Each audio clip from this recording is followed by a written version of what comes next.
2013 presidential debate. There will be 5 pieces to this debate. The first you have already completed, a 2-minute introduction to yourself and your party. Each of you will be given 30 seconds to list your qualifications for this position. Then we'll have a scenario segment, where we'll give each of you one scenario, and your opponent will have an opportunity to respond.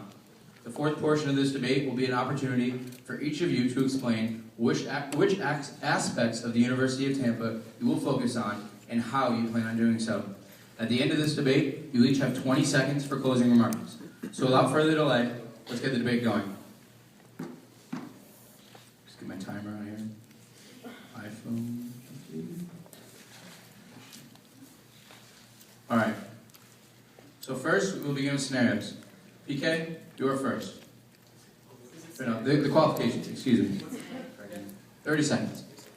PK, you can go first. 30 seconds. Hey guys, I'm really excited to hopefully take on this position because my entire, I don't have maybe the SG experience, but I have been a student government representative for the past 3 years in and out of different clubs and organizations.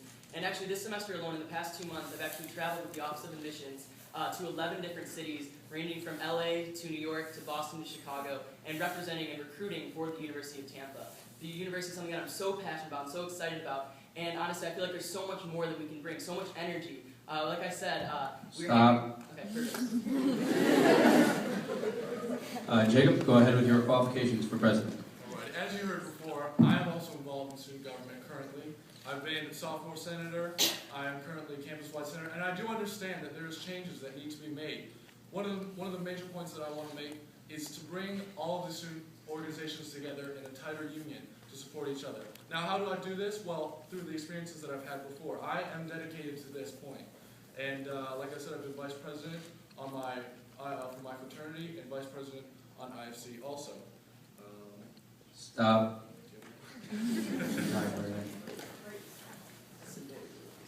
Thank you, gentlemen, for your qualifications for president.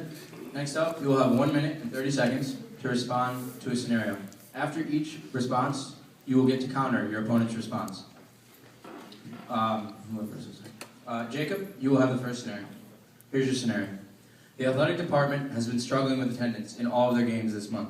You have 1 month to use your student government leverage to change this. Detail your outline and how you plan on getting this done.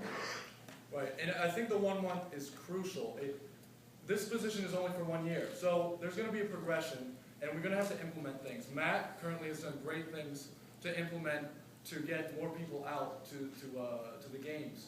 However, I feel like there's a little bit we can do, and I know I've talked to my friends at other schools, and one of the big things is we all have these IDs.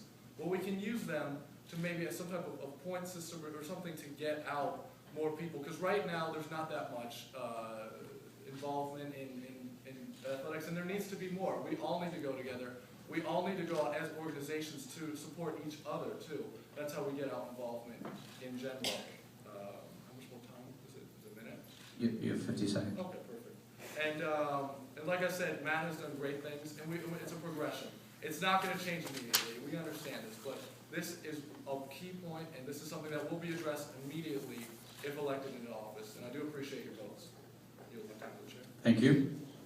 PK, your response to this exact scenario. Did a minute 30 as well. Yes, sir. Okay, perfect. So I think the best way to get students involved is I feel like one of my biggest strengths, I have a great social reach. Whether it's just being loud and obnoxious, some of you might know me because you might not like me, hopefully that's not the case. But I am loud and outgoing, and I like to think I'm personal. And I think on Facebook and Twitter, those are great outlets, but social media only goes so far. And I feel like we're less susceptible to that nowadays. So how do we actually do that? My biggest thing would be to reach out to Greek organizations in a larger aspect, because although it is currently, I believe, 26% of the student body is Greek, a lot of those individuals tend to be the most involved and most passionate about different organizations. If we reach out to them, we get them to get a group together, we have them perform a dance, we have some sort of Greek competition, and then we invite the other organizations to piggyback off of that. I just started off with Greek because those are the biggest areas, and then we can move on to the sports teams, we can move on to the different clubs and organizations. And I'm talking fast because I only have 1 minute and 30 seconds and I want to get my points across. So I keep going. And honestly, I feel like once we go to different aspects of the student body, we can unite them. So I said start with Greek life because I feel like that's a good foundation. And I'm all about foundations because you can't just say, let's do this, let's do that. There's going to be an increase in participation. Well, okay, how are you going to get there? And part of my outline, my foundation, would be to reach out to the largest organizations on campus, and then from there, build that platform, incentivize people to go through those individual clubs, not from student government. If I say, hey, like I said, free iPad, come on out. Well, some people might, but they're only going for the free iPad. They're not going there because they want to be there. You need to excite the student body. And that is my main goal as student government president. Thank you. Thank you, PK. Our second scenario will be answered first by PK. You'll also have a minute and 30 seconds to answer this. A large, well-respected organization on campus has filed for an appropriation which is in clear violation of the student government bylaws, whether it be before the deadline or it asks for an amount of money for an off-campus event which cannot be given. However, you believe this event will be greatly beneficial to the students of this campus. How do you approach this scenario, and what do you do to make this event happen? Yeah, my first thing, like I said, it all goes back to the Constitution. If something's not stated in the Constitution, although it might be a great benefit to the student body, there needs to then be something maybe included in the bylaw or in the Constitution that's saying if they get 2,000 signatures and if they write a proposal, maybe there's some way that this can be overturned. However, if it does say in the Constitution or bylaws that these requirements, these deadlines need to be met, and they do not meet that, my hands are tied by that document. I want to do what's best for the student body, but we have to make those decisions based off of the Constitution. So my first step would maybe be to add something in there that would allow for some of these scenarios where, like I said, if 3,000 people of the student body agree that this is something that needs to go on, well then we better listen to them, because otherwise that's going to reflect poorly on us. So my first step would definitely be to reach out and understand the scope of the situation, but it starts with focusing on the Constitution and allowing for that room, that wiggle room, because or even lack of wiggle room, we need well-defined perimeters. And like I said, my hands would be tied, and it'd be unfortunate because it'd probably be something that I'm passionate about too, but I need to abide by the document that runs this school, and that's what I hope to make more stable. Thank you, PK. Jacob, your response? Before we begin, I'd like to clarify 2 points. I myself have been a Greek organization, and that's absolutely something that we've done on the IFCs. We said, hey, let's get the Greeks out. They're a large organization. When I meant all organizations earlier, I meant everyone. Greek life, all of you. We all need to bond together. And that's also how we fix this too. If we come together, yes, the Constitution and bylaws are set for a reason. And also, if we change the Constitution, we decided that we're going to change the Constitution, those don't go into effect during my presidency. They would go into effect afterwards at the next election. So changing the Constitution doesn't help anything. It starts with a unity between us all. The first thing you would do is you go to that organization and say, okay, why are you putting this on? What's your benefit? Right, to benefit the student body. Good. All right, so here's the options that we have. It says you can't do this for this reason. Explain, transparency. That is important. Now, what we do is we get all the organizations together. If we all funded to help them fund certain things that maybe SG, we decided, okay, we're not going to do capital purchases for a specific reason.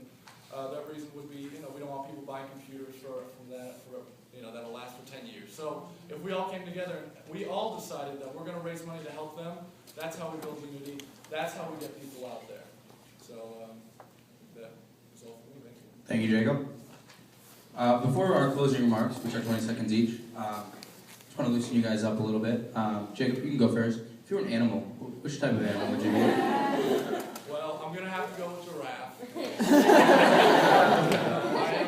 I'm 6'10", in case you guys didn't know, but I enjoy my giraffe friends. I used to have a silly band giraffe. Those are so 2010. Those are so 2010. Right, I was going to say it's not 2010. Thank you, Jacob. PK, if you were an animal, which animal would you be? Definitely a kangaroo. I feel like I can so bounce see around that. campus all the time. Yes, that is funny because bounces, kangaroos bounce. And in general, though, I would definitely say a kangaroo because they're very unique in the sense that everyone likes kangaroos, and hopefully that's kind of what I'm going for, is that personal, maybe cute and cuddly approach. I don't know, you guys tell me, talk to me afterwards. But in general, I would definitely say a kangaroo. Thank you, Mr. Giraffe and Mr. Kangaroo. So why don't we get to our closing remarks? These are quick, concise. I want you to convince the crowd in 20 seconds why you are the best candidate for the 2013-2014 semesters at the university. Patrick, go first. Just to clarify, I learned firsthand this semester that actually the bylaws can be changed at any time this semester, and it will not, the Constitution does take time, but the bylaws can make change immediately. But I will say that running as president is something that I'm extremely passionate about because you guys give me that energy. I think one of the best times I presented my speech was in front of you guys because I'm so passionate, so excited about the potential of the student body. And if you guys vote for me, like I said, student and student government. Jacob?